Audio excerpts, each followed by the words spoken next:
നമുക്ക് അരിപ്പൊടിയൊക്കെ വാട്ടി ഒരു അട ഉണ്ടാക്കാം. അപ്പൊ അതിലേക്ക് ഞാൻ അവലെടുക്കണ്ട കേട്ടോ. അപ്പൊ അവല് നമ്മളൊന്ന് വറുത്തെടുത്തേക്കാറ്. നമ്മൾ അടയൊക്കെ ഉണ്ടാക്കി വീട്ടുകാർക്ക് കൊടുക്കുമ്പോൾ അവർക്ക് അവലൊക്കെ കാണുമ്പോൾ ഒരു ബുദ്ധിമുട്ടാണ്. എനിക്ക് വേണ്ട എന്നൊക്കെ പറയൂലേ. അപ്പൊ നമുക്ക് ഇതൊക്കെ ഒന്ന് വറുത്ത് കുറച്ചും കൂടി ടേസ്റ്റ് ആക്കി ഇതൊന്ന് മിക്സിയിൽ പൊടിച്ചൊക്കെ എടുക്കുമ്പോൾ കഴിക്കുന്നവർക്കും എളുപ്പത്തിന് കഴിച്ചോളൂട്ടെ. ഇപ്പൊ എല്ലാവർക്കും എളുപ്പത്തിൽ കഴിക്കാനല്ലേ ഇഷ്ടം. ഇനി പൊടിച്ച് കഴിയുമ്പോൾ ഇത് നല്ല അരിപ്പൊടി പോലെയൊക്കെ നമുക്കൊന്ന് പൊടിച്ചെടുക്കാം. ഈ അടയിൽ നമ്മൾ നെയ്യൊക്കെ ചേർക്കുന്നുണ്ട് കേട്ടോ. 1 ടേബിൾ സ്പൂൺ നെയ്യ് ഒഴിച്ചിട്ടുണ്ട്. ഇനി തേങ്ങ ഇട്ട് കൊടുക്കാം. എല്ലാവർക്കും നല്ല ഇഷ്ടമാവുന്ന അടയാണ് കേട്ടോ. എല്ലാവർക്കൊക്കെ സ്കൂളൊക്കെ വിട്ട് വരുമ്പോൾ ഇതുപോലത്തെ അടയൊക്കെ നിങ്ങൾ ഉണ്ടാക്കി വെക്കാം. നല്ല ടേസ്റ്റുള്ള അടയാണ്. നല്ല ജീരകവും ഏലക്കയും കൂടി പൊടിച്ചു വെച്ചത് 1/2 ടീസ്പൂൺ ഒന്ന് ചേർത്ത് കൊടുക്കാം. അവിടെ പുട്ടിൻ്റെ തരിയേക്കാളും കുറവായിട്ടാണ് കേട്ടോ. തരി ഇതിലും കൂടുതൽ ഉണ്ടാവില്ല. അതുപോലെ ഒന്ന് പൊടിച്ചു വെച്ചേക്കാം കേട്ടോ. ഇതിപ്പോൾ അവലാണ്, ആരും അറിയുകയുമില്ല. വേണമെങ്കിൽ ഇതിൽ നിങ്ങൾക്ക് മുന്തിരിയോ അണ്ടിപ്പരിപ്പൊക്കെ ഇടാട്ടോ. ഞാൻ ശർക്കരപ്പാനി ഒന്ന് ചേർത്ത് കൊടുക്കാം.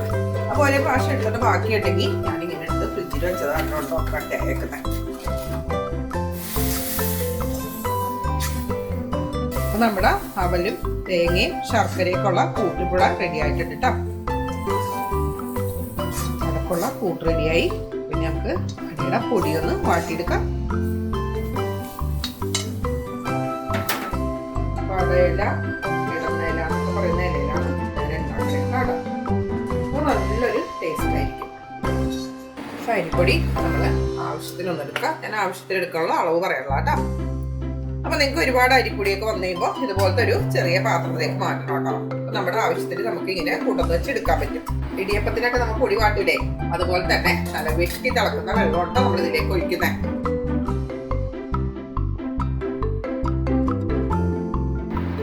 വെള്ളം ഇതുപോലെ ഒന്ന് ഒഴിച്ചു കൊടുക്കാം. ഇടിയപ്പത്തിനേലും ചെറുതായിട്ട് കുറച്ച് വെള്ളം ഒന്ന് കൂട്ടണം കേട്ടോ. നമുക്ക് കൈ കൊണ്ട് പരത്തിയെടുക്കാനുള്ളതല്ലേ.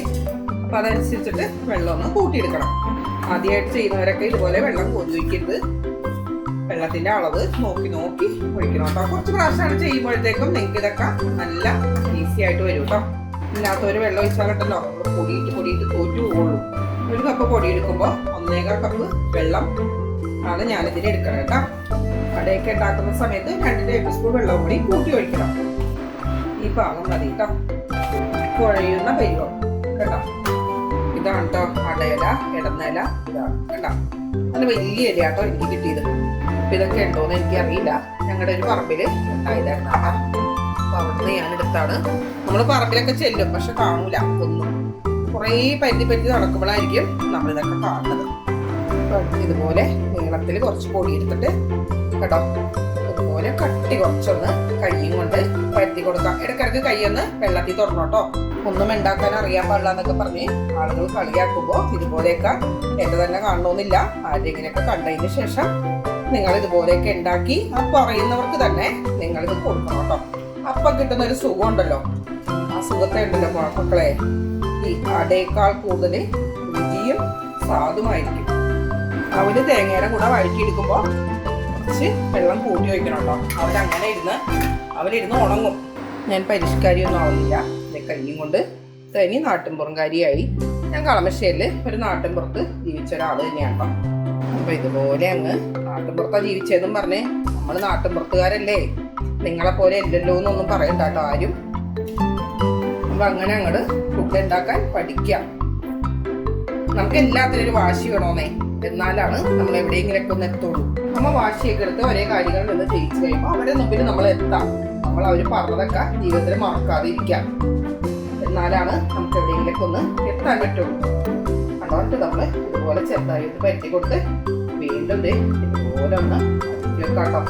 അവലൊക്കെ ആകുമ്പോൾ നല്ല ടേസ്റ്റ് ആയിരിക്കും കേട്ടോ. അവലൊക്കെ ഒന്ന് വറുത്തെടുക്കാൻ കുറച്ച് പണിയുണ്ടെന്നൊക്കെ ഉള്ളൂ. അതുപോലെ തന്നെയാണ് അതും ഉണ്ടാക്കിയിരുന്നത്. അപ്പൊ ഈ ഇലയില് ചെറുതും വലുതൊക്കെ ഉണ്ട് കേട്ടോ. എല്ലാം വലുതൊന്നുമല്ല കേട്ടോ. ഇതുപോലെയാണ് സാധാരണ ഇടനില ഉണ്ടാവാറുള്ളൂ.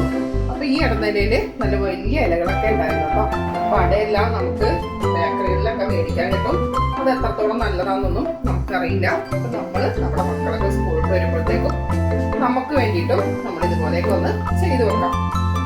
പിന്നെ നിങ്ങൾ വെച്ച് ശർക്കര അവലൊക്കെ ഇട്ടിട്ട് ഉണ്ടാക്കുന്ന കൂട്ട് കൂടുതലാണെങ്കിൽ ഫ്രിഡ്ജിൽ വെച്ചോ, പിറ്റേ ദിവസം ഒക്കെ എടുക്കാം. അതും ചീത്തായി പോകില്ല കേട്ടോ. ഇനി ഇതുപോലെ ഒരു സൈഡിലാണ് നിങ്ങൾക്ക് വെക്കാൻ ഇഷ്ടമുള്ളതെന്നുണ്ടെങ്കിൽ ഒരു സൈഡ് വെച്ച് കൊടുത്താൽ മതി. നന്നായി പരത്തി ഒന്ന് വെച്ച് കൊടുത്താൽ മതി. അപ്പൊ ഞാൻ ഫുള്ളായിട്ട് വെച്ച് കൊടുക്കാം. അവലൊക്കെ അല്ലേ, അപ്പൊ അങ്ങനെ ഫുള്ളായിട്ട് അങ്ങ് വെക്കാന്ന് വിചാരിച്ചു. ഒരു സൈഡ് വെക്കുമ്പോൾ ഇച്ചിരി കട്ടിയായിട്ട് നമ്മൾ കൂട്ടൊന്ന് വെക്കാം. അപ്പൊ നിങ്ങൾ എടുക്കുന്ന സമയമാകുമ്പോഴത്തേക്കും നമ്മുടെ അവലൊന്ന് ഉണങ്ങിയിട്ടുണ്ടാവും കേട്ടോ. ഇനി കട്ട് ചെയ്യാം. അപ്പൊ ഇച്ചിരി വെള്ളം നിങ്ങൾ തളിച്ച് ഒന്നും കൂടി കയ്യും കൊണ്ട് ഒന്നെടുത്ത് നന്നായി ഒന്ന് ഇതുപോലെ എടുത്ത് വെക്കാൻ പറ്റുന്ന പരിവത്തിലാക്കി എടുക്കണം കേട്ടോ. അപ്പൊ ഞാൻ റാഗി കൊണ്ട് ഒരു ചക്കട ഉണ്ടാക്കിയിട്ടുണ്ട്.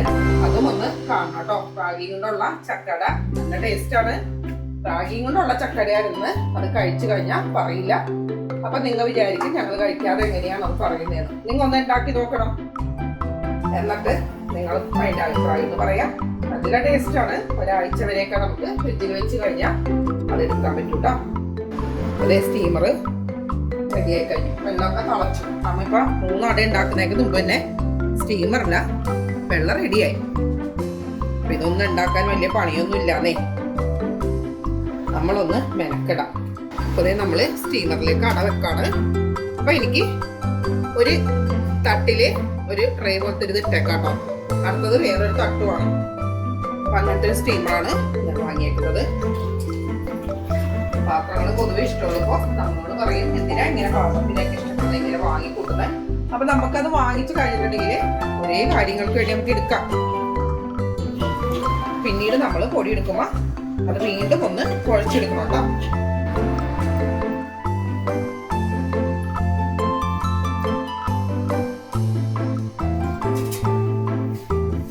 അടയുടെ ഇലയെല്ലാം വാഴ്ത്തടങ്ങിയപ്പോ നല്ലൊരു മണം കൊണ്ട് വരുന്നേ. നമുക്ക് ആരോഗ്യമുണ്ട്, കൈയും കാലും കണ്ണൊക്കെ ഉണ്ടെന്നുണ്ടെങ്കിൽ നമുക്ക് ചെയ്യാൻ പറ്റാത്ത ഒരു പണിയില്ല കേട്ടോ. നമ്മുടെ അട റെഡി ആയിട്ടാ. അപ്പോൾ അത് എടുക്കാം. ചൂടാറി കഴിയുമ്പോഴാണ് അട കഴിക്കാൻ നല്ല ടേസ്റ്റ് കേട്ടോ. ഞാനെടുത്ത പൊടിയും കൊണ്ടും ആ കൂട്ടും കൊണ്ടും ഇത്ര അടയാണ് ഉണ്ടാക്കിയിട്ടുള്ളത്. ഇത്ര അട കിട്ടിയെന്ന് ഞാൻ പറഞ്ഞുതരാം. 6, 7, 8 അടയാണ് ഞാൻ ഉണ്ടാക്കിയിട്ടുള്ളത്. വലിയ അട തന്നെയാണ്. ചെറിയ ഇലയിലാണ് ഉണ്ടാക്കാന്നുണ്ടെങ്കിൽ 10-15 എണ്ണമൊക്കെ ഉണ്ടാക്കാൻ പറ്റും. അടക്ക് നല്ല ചൂടാണ് കേട്ടോ.